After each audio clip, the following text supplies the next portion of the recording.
ध्यान दीजिए, सबसे पहले मैंने लिखा है कि फायर। आपको मोटा मोटी मैं आपको बताता हूं कि फायर का क्या मतलब हो सकता है अपने ऑर्गेनाइजेशनल इंटरेस्ट के टर्म में। फायर देखा होगा आपने, FIRE मतलब होता है एफ, whosoever finds it, यानी जिसको सबसे पहले जो आग के बारे में पता करता है, जिसको सबसे पहले पता चलता है, उसकी क्या ड्यूटी है? He is suppose to intimate the others, तो जितना जल्दी हो सके दूसरे को बताएगा। whosoever finds it, he shall be immediately intimating to others, that is I stands for। R का मतलब होता है कि वो जो बंदा जिसने सबसे पहले देखा, he will try to restrict that fire within its boundary, he will try to contain it's within the boundary या within its limit, and ultimate action is restrict करने की कोशिश करने के बाद he will try to extinguish it, यानी कि सबसे पहले जो आग देखेगा इमीडिएटली दूसरे को इंटीमेट करेगा। वहां पे जो भी अवेलेबल फायर फाइटिंग रिसोर्सेज हैं उसकी मदद से उसको रिस्ट्रिक्ट करने की कोशिश करेगा, रोकने की कोशिश करेगा, और अल्टीमेट उसका जो गोल होगा that will be extinguishing the fire. That is what the fire stands for. ऐसा माना जाता है कि फायर जो है, fire is a good friend, हम मानते हैं, यदि ये if it is under control, but on the other it is the worst enemy if it gets out of control या if it is left unattended for a certain period of time. Fire के बारे में माना जाता है कि हर एक fire जो है is a small in nature in its incipient stage, in its starting stage, however, it proves to be devastating if it is left unattended. So, we have to exercise due diligence, public caution, while adhering the adequate firefighting preventive measures. And there is a golden rule of fire.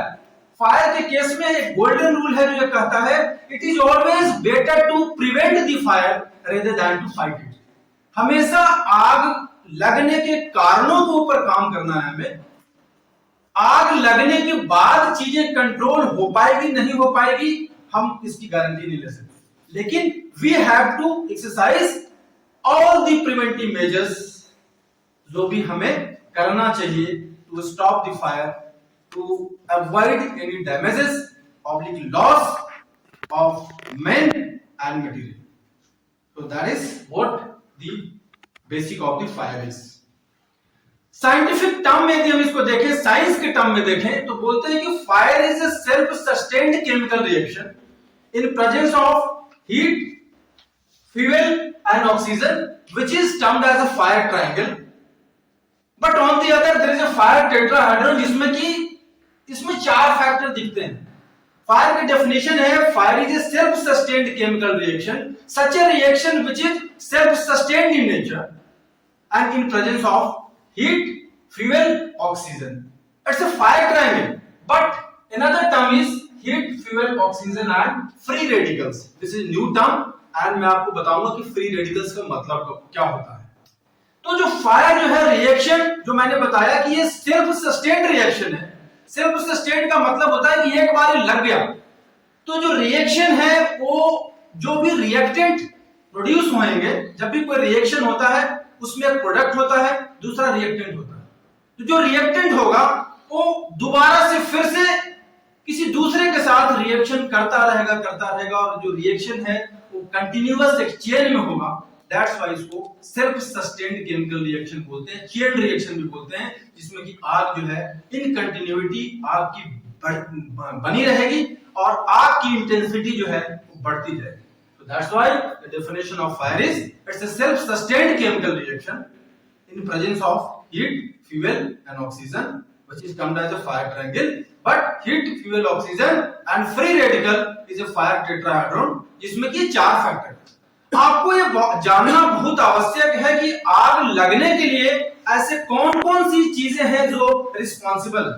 तो पहले तीन चीजें आपने देखी, heat, fuel, oxygen and heat, fuel, oxygen and free radical. ये पता होना जरूरी है, ये जब तीनों रहेगी, these are the basic ingredients of fire to take place. इसलिए हमको पता होना चाहिए कि भाई क्या क्या चीजें हैं जिससे फायर हो सकती है, और फायर को लगने से बचने के लिए या आग लगने के बाद उसको बुझाने के लिए हमको कौन कौन से ऐसी चीजों को ध्यान रखना आवश्यक है, क्या क्या चीजें हम हटाएं। आपको यह भी जानना आवश्यक है कि जब भी फायर होगी तो वहां पे हीट का डिसिपेशन होगा। दैट्स व्हाई फायर जो है इसको बोलते हैं एक्सोथर्मिक रिएक्शन। एक्सोथर्मिक रिएक्शन का मतलब होता है कि there is an involvement of heat, heat का डिसिपेशन होगा। दो चीजें होती हैं किसी भी केमिकल रिएक्शन को कंटिन्यू होने में, या तो हीट डिसिपेट होगा, हीट इवॉल्व होगा, नहीं तो हीट एब्जॉर्ब होगा। हीट का इवॉल्वमेंट जो है that is known as an exothermic process, exothermic reaction. जब भी आग लगती है तो टेम्परेचर, हीट का इवॉल्वमेंट होता है जिससे कि टेम्परेचर बढ़ता है, और हमको यही फायर फाइटिंग में कोशिश करनी होती है कि एनी हाउ हमको टेम्परेचर बढ़ने नहीं देना। इसलिए आपको बताया कि फायर जो है यह है एक्सोथर्मिक रिएक्शन। उदाहरण हम आपको बता सकते हैं, एक्सोथर्मिक रिएक्शन का क्या उदाहरण हो सकता है। जैसे मैं आपको बताऊं, आपने मीथेन गैस का नाम सुना होगा। मीथेन गैस का एक फॉर्मूला होता है, 10वीं में आपने पढ़ा होगा। ये मीथेन है। एक उदाहरण के लिए मैं आपको दिखा रहा हूं कि हीट का इवॉल्वमेंट कैसे होता है। दो तीन चीजें देखेंगे तो आप क्लियर हो जाएगा। जब भी ये ऑक्सीजन के संपर्क में आता है, जैसा कि मैंने डेफिनेशन बताया फायर का कि सेल्फ सस्टेन्ड केमिकल रिएक्शन है in presence of heat, fuel, oxygen and free radicals. Means whenever a combustible material oblique inflammable material comes into a direct contact with an oxidizer, particularly the oxygen, and which is exposed to some source of heat oblique ambient temperature, तो fire इसमें लग जाएगी। Oxidizer होगा, burning material होगी and some source of heat होगा, तो ये आग लगने के लिए these are the main ingredients. आग जब भी लगेगी हीट का इवॉल्वमेंट होगा, हीट का डेसिपेशन होगा। उदाहरण के लिए मैं बताऊं, एक मीथेन गैस है जो कि हाइड्रोकार्बन है, कार्बन हाइड्रोजन का कॉम्बिनेशन है और बहुत ही ज्यादा इनफ्लेमेबल है। इसकी नेचर ऐसी है कि जलने के बाद it dissipates large amount of heat. तो हमको जानना बहुत जरूरी है, घरों के अंदर जो सिलेंडर होता है आपने सुना होगा, वो सिलेंडर भी हाइड्रोकार्बन है। नॉर्मल ब्यूटेन और आइसोब्यूटेन का कॉम्बिनेशन है। उसका भी फार्मूला मैं आपको लिख देता हूं। उसका फार्मूला होता है C3H8। इसका मतलब होता है ब्यूटेन, जो घर में जो सिलेंडर इस्तेमाल होता है वो बेसिकली हाइड्रोकार्बन है, कार्बन और हाइड्रोजन का कॉम्बिनेशन है। एंड हाइड्रोजन और कार्बन का जहां भी कॉम्बिनेशन होगा इसको बोलते हैं हाइड्रोकार्बन। और इसकी कैरेक्टरिस्टिक होती है कि बहुत तेजी के साथ ऑक्सीजन के साथ जलेगा और जलने के बाद लार्ज अमाउंट ऑफ हीट को डेसिपेट करेगा। बहुत खतरनाक है। इसलिए जो घरों में सिलेंडर है आपने देखा होगा, ये गैस है, नॉर्मल ब्यूटेन, आइसोब्यूटेन, ब्यूटेन एक गैस है। और गैस जो है, जैसे ही आप अपने किचन में आप गैस खुला छोड़ देते हैं, आपको टेम्परेचर जैसे ही कहीं मिलेगा, ऑक्सीजन तो एटमॉस्फेयर में अवेलेबल है, रेडली अवेलेबल है, तो बस एक सोर्स ऑफ हीट चाहिए उसको। सोर्स ऑफ हीट जैसे ही माचिस की तिल्ली लगाएंगे, कोई और सोर्स ऑफ हीट आप उसको प्रोवाइड करेंगे, बहुत तेजी से जल जाएगा, क्योंकि सराउंडिंग में जो गैस है वो ब्यूटेन गैस है, हाइड्रोकार्बन है। और आपको ये भी आगे चल के बताएंगे, जो हमने सारी चीजें देखी हैं कि हीट का क्या मतलब है, फ्यूल क्या है, ऑक्सीजन कैसे काम करेगा आग के ऊपर, फ्री रेडिकल ये टर्म क्या है। इसको एक एक करके हम बाकी डिटेल में देखेंगे तो आपको समझ में आएगा कि आग किस तरीके से हो सकती है और आग से बचने का क्या क्या माध्यम हो सकता है।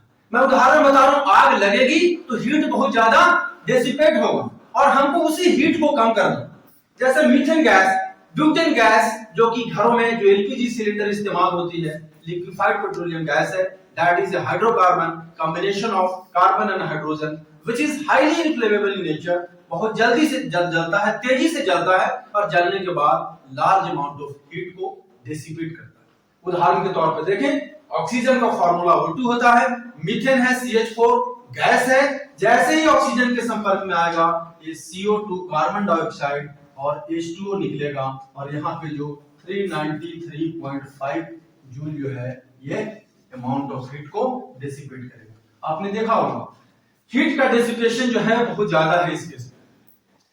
नाइट्रोजन गैस का आपने नाम सुना होगा, हाइड्रोजन के साथ रिएक्शन करेगा, अमोनिया गैस फॉर्म करेगा और 92.3 किलो जूल हीट डिसिपेट करेगा।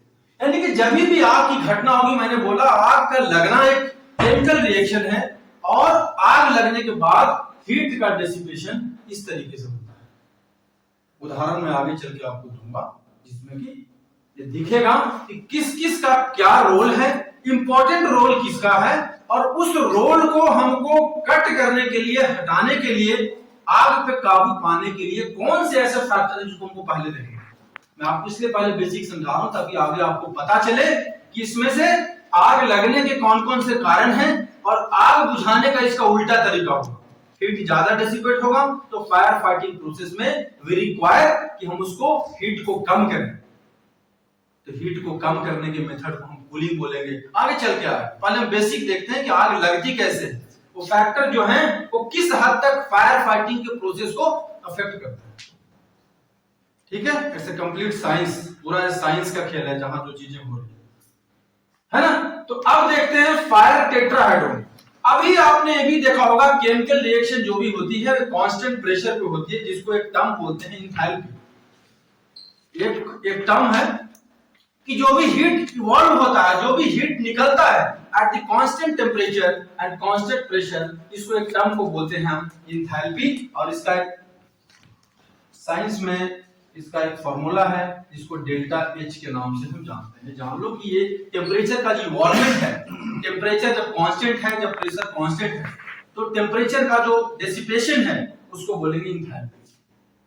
और जो एंथैल्पी है, मान लो देखो ये रिएक्शन है, इसमें क्या होगा, ये होगा रिएक्टेंट, ये है इसका प्रोडक्ट।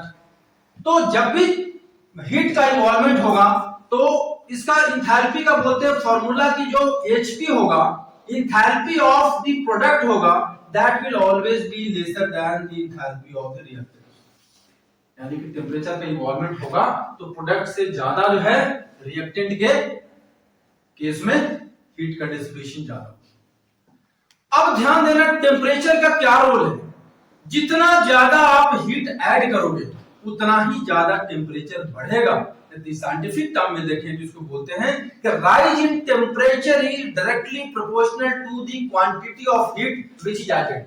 मतलब इसका क्या मतलब है, इसको हम आपको कोरिलेट करेंगे।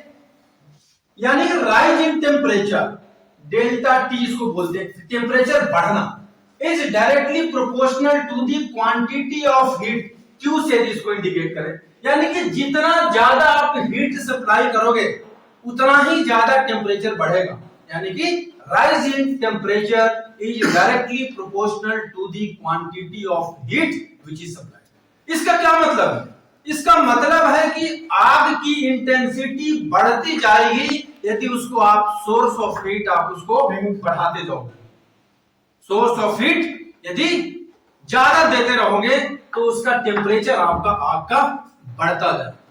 दैट्स व्हाई कहते हैं फायर फाइटिंग प्रोसेस में हमें हमेशा कोशिश करनी होती है कि किसी भी तरीके से हीट के सोर्स को हम कम करें, खत्म करें, इधर by the method of cooling provide करेंगे तो टेम्परेचर कम होगा, तभी आग लगती तो आप उसके ऊपर पानी डालते हैं।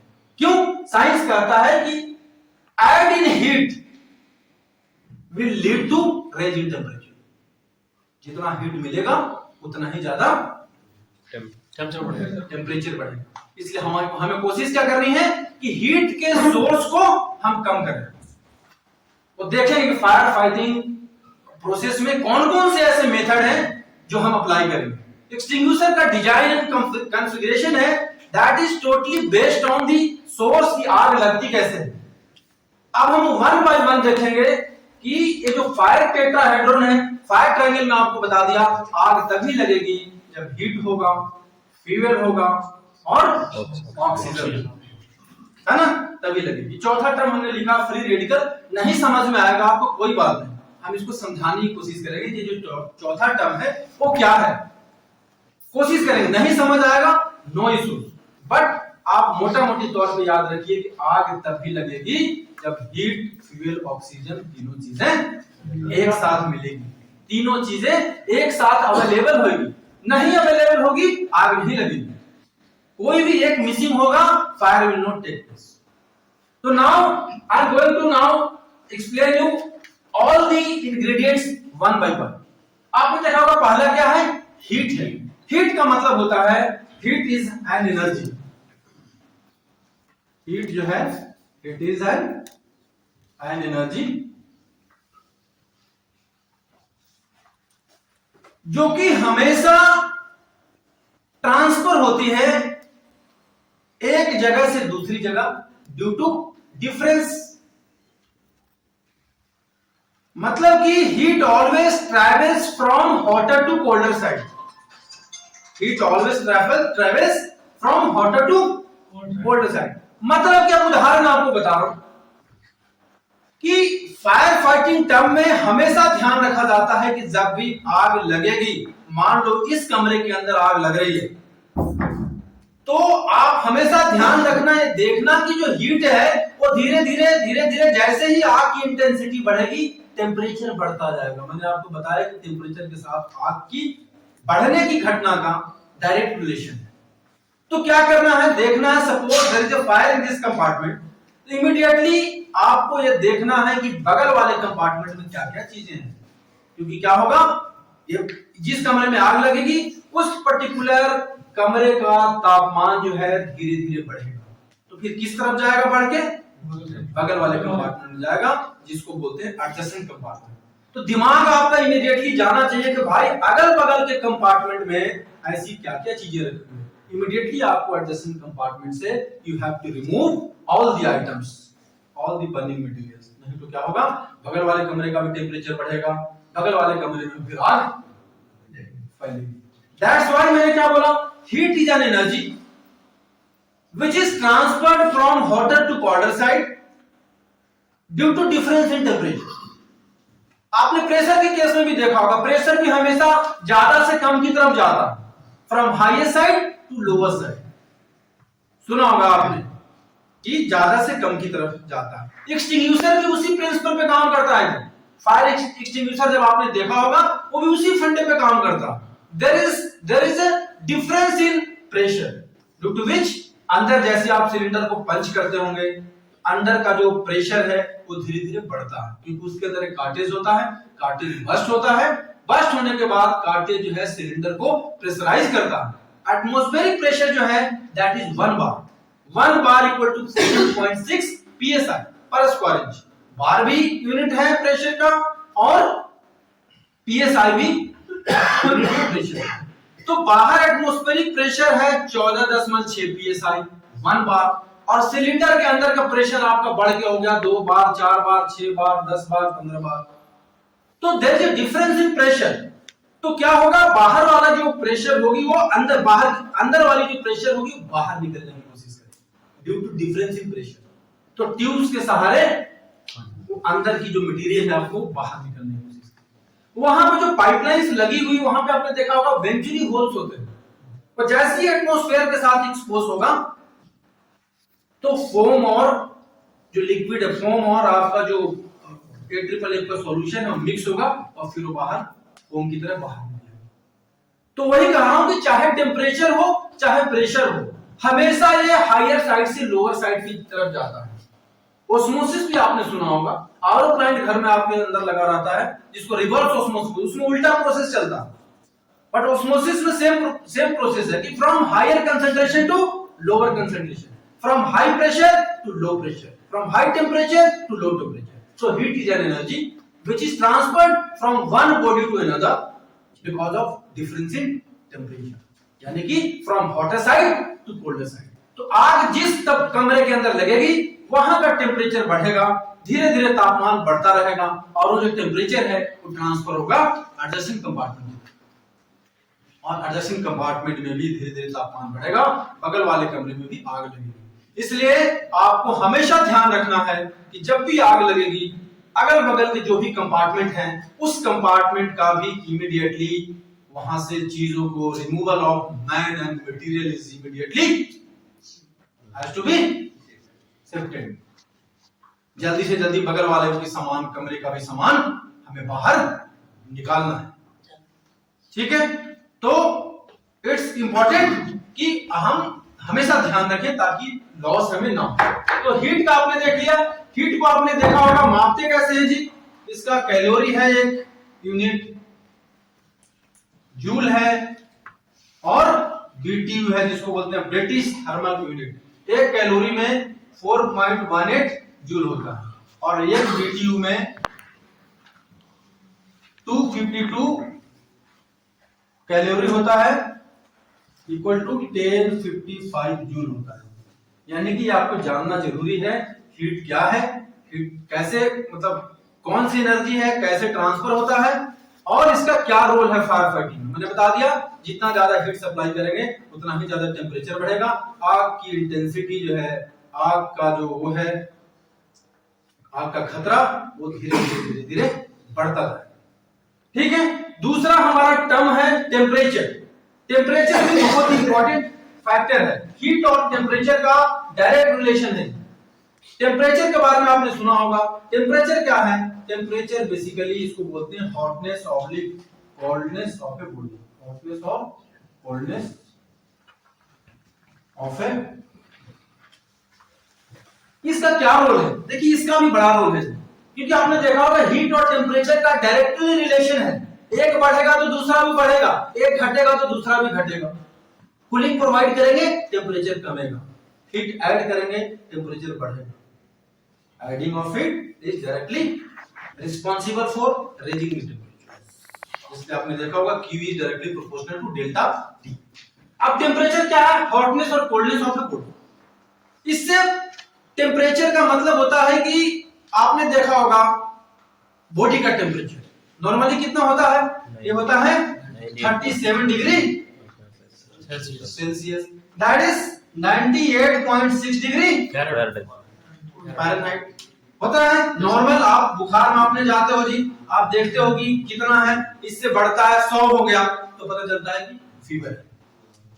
ठीक है, आपको इसलिए बता रहा हूं कि आप जैसे ही कहीं मान लो कोई फायर फाइटर है, वो फायर फाइटर कमरे में जाता है, आग जिसमें लगी है, हो सकता है उसको कोई बंदा ट्रैप हो गया, तो हमेशा ध्यान रखना कि कमरे का टेम्परेचर ज्यादा बढ़ेगा तो जो बंदा अंदर है उसकी जान भी जा सकती है। जैसे ही टेम्परेचर 43 डिग्री सेंटीग्रेड पहुंचेगा, that corresponds to 109 degree Fahrenheit, and 44 degree centigrade पहुंचेगा 111 degree Fahrenheit. This is termed as the first degree of burn, यानी कि ये यहां तक पहुंचेगा टेम्परेचर, आदमी की जान जा सकती है। 44 पहुंचते पहुंचते व्यक्ति की जान जाने के लिए काफी है, that's why 44 degree of centigrade of temperature is termed as a first degree of burn. ठीक है, अब हमको जानना जरूरी है कि टेम्परेचर के कौन कौन से ऐसे यूनिट हैं। आपने देखा होगा सेंटीग्रेड है या सेल्सियस है, दोनों एक ही है, सेल्सियस ऑब्लिक सेंटीग्रेड। दूसरा आपने देखा फ़ारेनहाइट, एफ जिसको बोलते हैं, ठीक है, फ़ारेनहाइट। तीसरा क्या है, केल्विन। ये तीन हमको सबको पता है। अगला जो है वो है एक और होता है जिसको बोलते हैं हम, नहीं शायद आपने सुना होगा, रीमर है, एक रोमर भी है, एक न्यूटन भी है, एक रैंकिन भी है। ये सारे स्केल हैं किसके, टेम्परेचर के। मोटा मोटी हमको जानना है सेल्सियस, सेंटीग्रेड, फ़ारेनहाइट और केल्विन। इनका आपस का एक रिलेशन होता है। इसका रिलेशन है, हो सकता है F जो होता है वो होता है C इंटू 9/5 प्लस 30। एक दूसरे के साथ आप इसको कोरिलेट भी कर सकते हो। यानी कि जो 0 डिग्री सेंटीग्रेड है बेसिकली क्या है, मेल्टिंग पॉइंट, और 100 डिग्री सेंटीग्रेड है boiling point. 0 degree centigrade 32 degree Fahrenheit के बराबर होता है, ये 212 डिग्री फ़ारेनहाइट के बराबर होता है। यदि इसको इसमें देखें, केल्विन में देखें, 273.15 है, ये 373.15 है। केल्विन में देखेंगे centigrade, Fahrenheit and kelvin. 0 degree centigrade 32 पे आपको दिखेगा, जो फ़ारेनहाइट स्केल पे देखेंगे तो, और ये 212 डिग्री फ़ारेनहाइट। एक रिलेशन है सेल्सियस, फ़ारेनहाइट एंड केल्विन में। रीमर, रोमर, न्यूटन, रैंकिन ये सारे स्केल भी हैं जिसका अलग अलग फॉर्मूला, इससे आप के जो होता है केल्विन 273.15 प्लस सी होता है, यानी कि केल्विन आपको पता है, सेल्सियस पता है, तो के 273.15 ऐड करेंगे तो सेल्सियस निकलता है। ठीक है, तो टेम्परेचर का पता चल गया, टेम्परेचर का क्या रोल है ना। तो हमारा हीट और टेम्परेचर हो गया। अगला पॉइंट है हमारा फ्यूल का। फ्यूल का मतलब होता है कि जो चीजें जलने वाली है, जिसको बर्निंग मटेरियल बोलते हैं, कंबस्टिबल मटेरियल बोलते हैं। डेफिनेशन में मैंने आपको बताया था कि when a burning material comes into a direct contact with an oxidizer, particularly the oxygen, and is exposed to some source of heat oblique ambient temperature, then that will lead to fire to take place. तो fuel का मतलब होता है कि जो burning material है, कॉम्बस्टिबल material है, उसको बोलेंगे हम फायर फाइटिंग में फ्यूल। ऑक्सीजन का पता है आपको। सबसे पहले आपको लेट मी टेल यू कि जो एटमॉस्फेयर में जो गैसेस हैं वो किस तरीके से, कितने अमाउंट में वो अवेलेबल है। तो जो उनका अमाउंट है आपने देखा होगा, नाम सुना होगा। सबसे ज्यादा क्या है? नाइट्रोजन। Nitrogen is 71.8%। ऑक्सीजन है कितना? 21%। उसके बाद आर्गन है, ये है 0.9%। और कार्बन डाइऑक्साइड,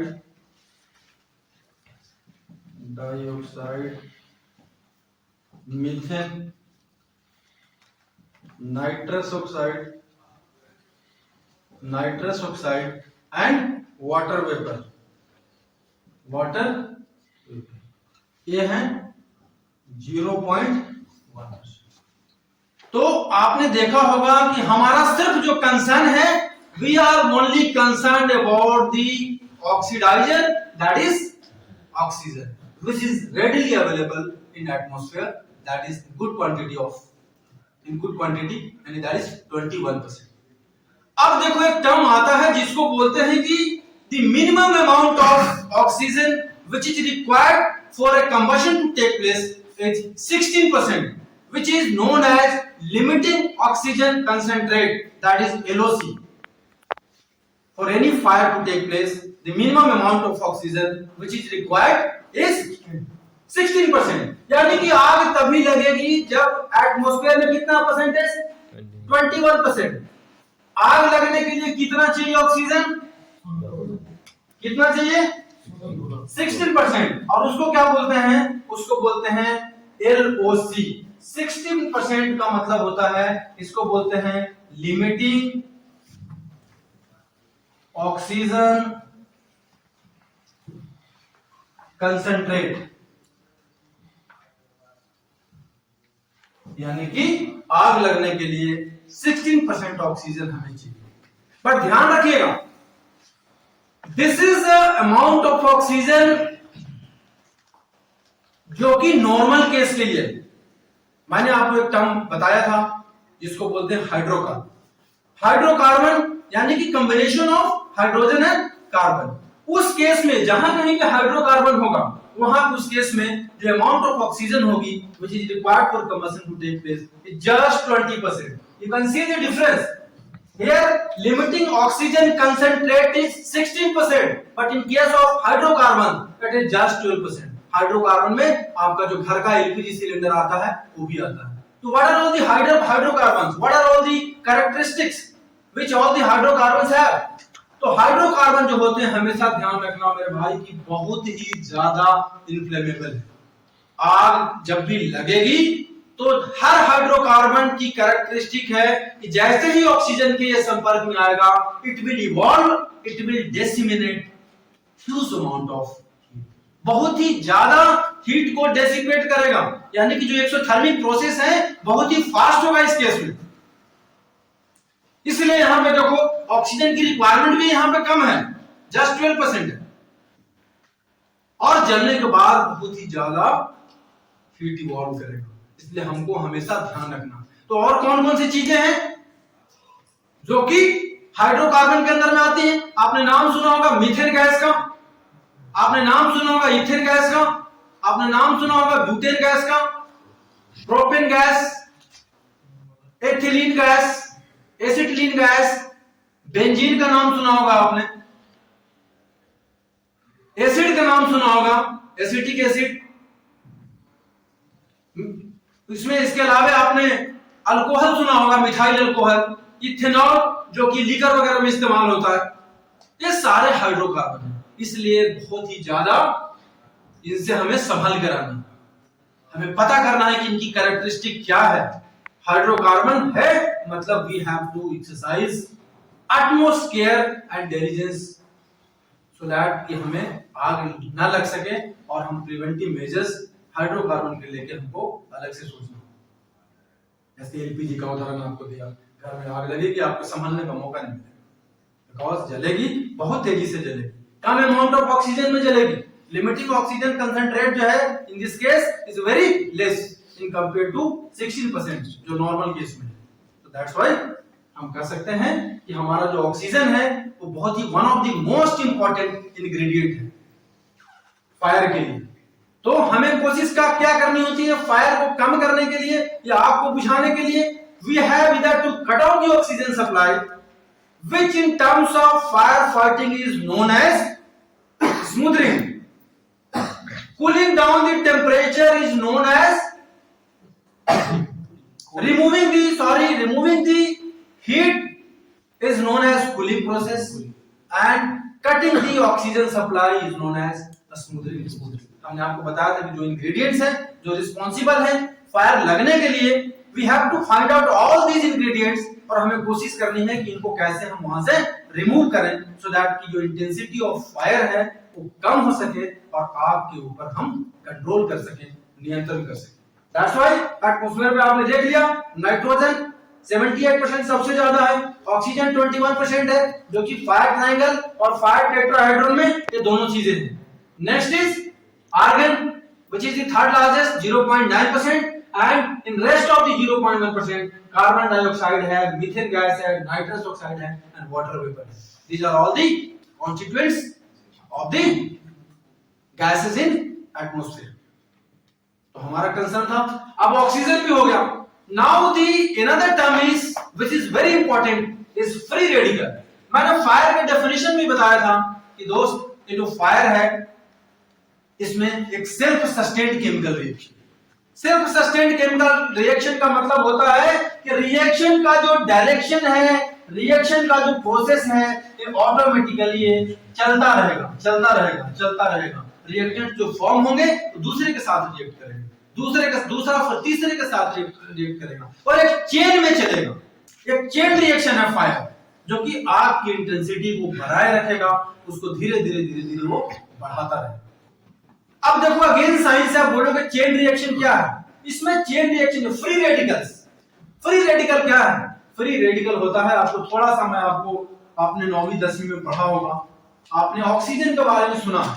ऑक्सीजन आपको बता दूं कि किसी भी एटम की केमिकल कैरेक्टरिस्टिक का पता चलता है उसके हमको एटॉमिक नंबर से। ऑक्सीजन का एटॉमिक नंबर है वो 8 होता है जी, और हम उसको ये देखते हैं कि एटॉमिक नंबर से पता चलता है कि उसका आउटर मोस्ट ऑर्बिट में कितने इलेक्ट्रॉन है। तो इसका हम इलेक्ट्रॉनिक कॉन्फ़िगरेशन देखें तो 2 और 6 होता है, आपने 10वीं में पढ़ा होगा। अब क्या होता है कि इन दिस यूनिवर्स जितने भी एटम्स हैं वो अपने आप को रिएक्शन करके दूसरे के साथ स्टेबल करना चाहते हैं। जिनके आउटर मोस्ट ऑर्बिट में 8 इलेक्ट्रॉन होते हैं वो नॉर्मली अस्थायी माना जाता है, नोबल गैस कॉन्फ़िगरेशन अटेन करना चाहता है। इस यूनिवर्स में सारे एटम्स की यही कैरेक्टरिस्टिक है। जिसके आउटर मोस्ट ऑर्बिट में 5, 6 या 7 इलेक्ट्रॉन होते हैं नॉर्मली वो नॉन मेटल माना जाता है। आपने अधातु का नाम सुना होगा। जिसके आउटर मोस्ट ऑर्बिट में 1, 2, 3 इलेक्ट्रॉन होते हैं नॉर्मली उसको मेटल बोलते हैं। मेटल से पता चलता है कि मेटल की क्या कैरेक्टरिस्टिक हो सकती है। गुड कंडक्टर ऑफ इलेक्ट्रिसिटी है, इलेक्ट्रिसिटी कंडक्ट करता है, मैलिएबल है, डक्टाइल है। हमको पता चलता है कि इसकी क्या कैरेक्टरिस्टिक हो सकती है, क्या इसकी खासियत हो सकती है। तो इस यूनिवर्स के अंदर जो मैंने आपको बताया, each and every atom has got the tendency to complete its octet and to get the noble gas configuration। Noble gas का मतलब होता है कि अक्रिय गैस, वो कॉन्फ़िगरेशन जिसको अटेन करने के बाद केमिकल रिएक्शन बंद हो जाता है।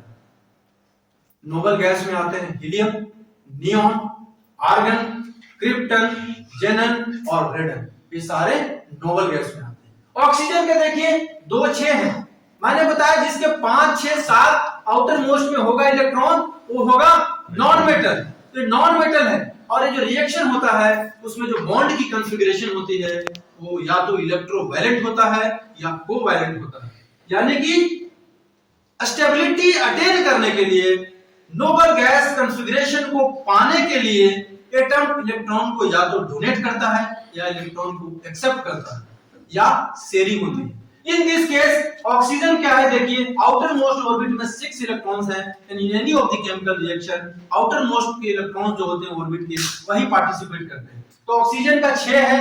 अब देखिए इस तरीके से 2 2 4 5 6, मान लो यहाँ पे H है, हाइड्रोजन की वैलेंसी 2 होती है, यहाँ पे 1 इलेक्ट्रॉन यहाँ पे है, इसके साथ ये शेयर करेगा, लेकिन ये जो 1 इलेक्ट्रॉन है फ्री हो गया, ये भी देखो डबल है, 2 है, यहाँ भी 2 है, यहाँ पे 1 है, तो इसको क्या बोलते हैं, फ्री रेडिकल्स को। एटम्स, मॉलिक्यूल्स और ions which have got the unpaired electrons, ये देखो यहाँ पे अनपेयर्ड इलेक्ट्रॉन, इसका मतलब है कि ये जो अनपेयर्ड इलेक्ट्रॉन है दिस में लीड टू फास्ट रिएक्शन, ये जो है रिएक्शन के डायरेक्शन को तेज कर देता है जो अनपेयर्ड इलेक्ट्रॉन है। दैट्स व्हाई हमने बोला कि फ्री रेडिकल्स जो है ये भी आग को बढ़ाने के लिए एक बड़ा फैक्टर है, यानी कि ये जो चेन रिएक्शन होगा उसको कंटिन्यू करेगा, यानी कि अनपेयर्ड इलेक्ट्रॉन है, ये इलेक्ट्रॉन क्या करेगा, आपके केमिकल रिएक्शन के डायरेक्शन को, गति को बढ़ावा देगा, जिससे आग की और एक घटना है आपकी वो बढ़ जाए। तो दैट्स व्हाई फायर ट्रायंगल का कॉन्सेप्ट मैंने बोला, जिनको नहीं समझ आता है प्लीज रिमेंबर कि फायर का इंग्रेडिएंट है that is heat, fuel and oxygen.